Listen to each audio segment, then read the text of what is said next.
నల్గొండ జిల్లాలో ఉన్నటువంటి నాగార్జున సాగర్ ప్రాజెక్టు పోయిన సంవత్సరం ఇదే రోజు మొత్తం నీటితో కూడా కలకలాడేటువంటి నాగార్జున సాగర్ ఈ రోజు మాత్రము వెలవెలబోతున్న పరిస్థితి కూడా కనపడుతుంది.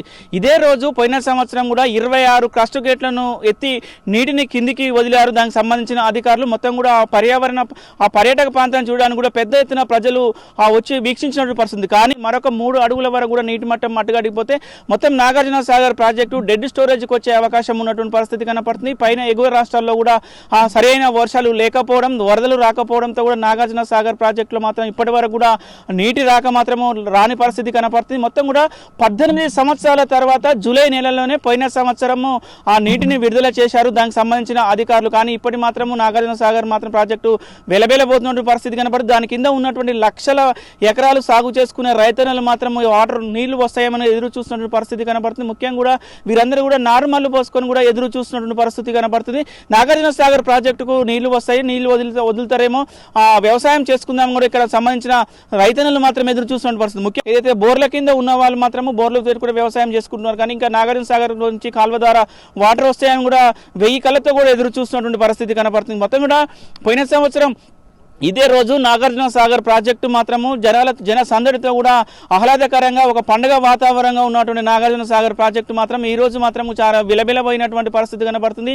మొత్తం కూడా 590 నాగార్జున సాగర్ ప్రాజెక్టు మొత్తం దానికి సంబంధించిన నీటి నిల్వ 590 అడుగులు కాగా ప్రస్తుతం మాత్రం 5 ఉన్నట్టు పరిస్థితి. మరొక 2-3 అడుగులు వాటర్ మాత్రం తగ్గితే మాత్రం పూర్తిగా డెడ్ స్టోరేజ్కి వచ్చే అవకాశం ఉంటుంది. తాగునీటికి కూడా ఈసారి కటకటాలు తప్పని పరిస్థితి ఉందని కూడా అధికారులు చెప్తున్నట్టు పరిస్థితి కనపడుతుంది. ఇప్పటికీ నిన్న మొన్నటి నుంచి మనం పైన చూస్తున్నాం. ఇప్పుడు ఏదైతే ఆల్మట్టి అదేవిధంగా జూరాలలో కూడా అక్కడ ఎగువ రాష్ట్రాల్లో వర్షాలు కురుస్తున్నా కూడా అక్కడ సంబంధించిన ఆల్మట్టి ప్రాజెక్టు నిండుకుండలా ఉన్నది. అక్కడ నుంచి జూరాల కూడా వాటర్ వస్తున్నాయని కూడా సమాచారం. మొత్తం కూడా ఇటు ఆల్మట్టి నుంచి జూరాలకు సంబంధించి ఇవన్నీ మళ్ళీ శ్రీశైలం రావాలి. శ్రీశైలం వచ్చిన తర్వాత శ్రీశైలం ప్రాజెక్టు కూడా పూర్తిగా నిండిన తర్వాతనే ఇటు నాగార్జున సాగర్ ప్రాజెక్టు కూడా నీటిని విడుదల చేసే అవకాశం ఉంటుంది. మళ్ళీ ఇప్పుడు పై రాష్ట్రాల్లో కూడా వర్షాలు ఆగిపోతే మాత్రము మొత్తం ఈ సంవత్సరం కూడా నాగార్జున సాగర్ ప్రాజెక్టు కూడా వాటర్ వచ్చే మాత్రం కష్టతరంగా కనపడుతున్న పరిస్థితి కనపడుతుంది. ముఖ్యంగా కూడా ఎలినో ప్రభావం వల్ల కూడా ఎప్పటి నుంచి చెప్తున్నారు, ఎలినో ప్రభావం వల్ల వర్షాలు చాలా తక్కువగా ఉంటాయి ఈ సంవత్సరం చెప్తున్నారు. దానిలో భాగంగానే ప్రభుత్వాలు కూడా హెచ్చరికలు జారీ చేస్తున్నారు. వాటర్ని వృధాగా వాడుకోవద్దు, ఏదైనా కూడా నీటి